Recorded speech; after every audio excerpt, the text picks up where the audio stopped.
Well, in these days of fiscal restraint, most Canadians are trying to curb unnecessary spending.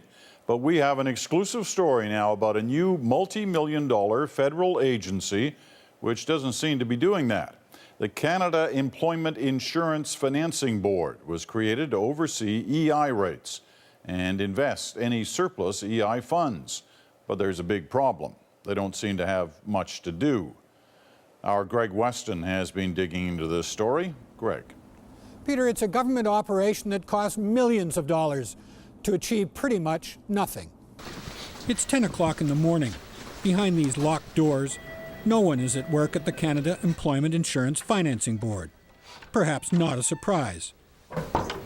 The Harper government set up the agency in 2008 to oversee the Employment Insurance Fund. This new independent Crown Corporation will be responsible for implementing a new EI premium rate setting mechanism and maintaining a cash reserve of $2 billion provided by the government.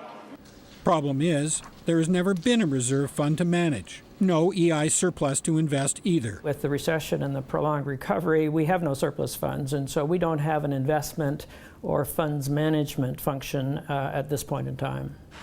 The board's most important function was setting the annual EI rates that all employees and employers have to pay.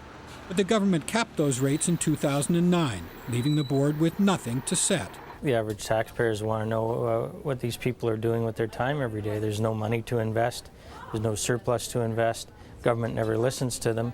They are spending money, over $3.3 million in the past 2 years. The part-time executive director, retired federal bureaucrat Phil Charco, gets about $150,000 a year.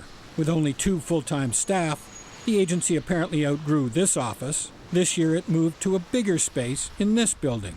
Then there's travel and board meetings and consultants to produce many progress reports. The good news is, the agency planned to spend much more. We have continuously underspent our budget for the last 2 years, mainly because our level of activity is not nearly as intense as it was expected. A spokesperson for Human Resources Minister Diane Finley says the government has no plans to scrap the agency.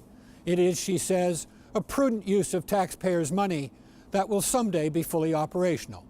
Peter? All right, Greg, thanks very much. Greg Weston in Ottawa tonight.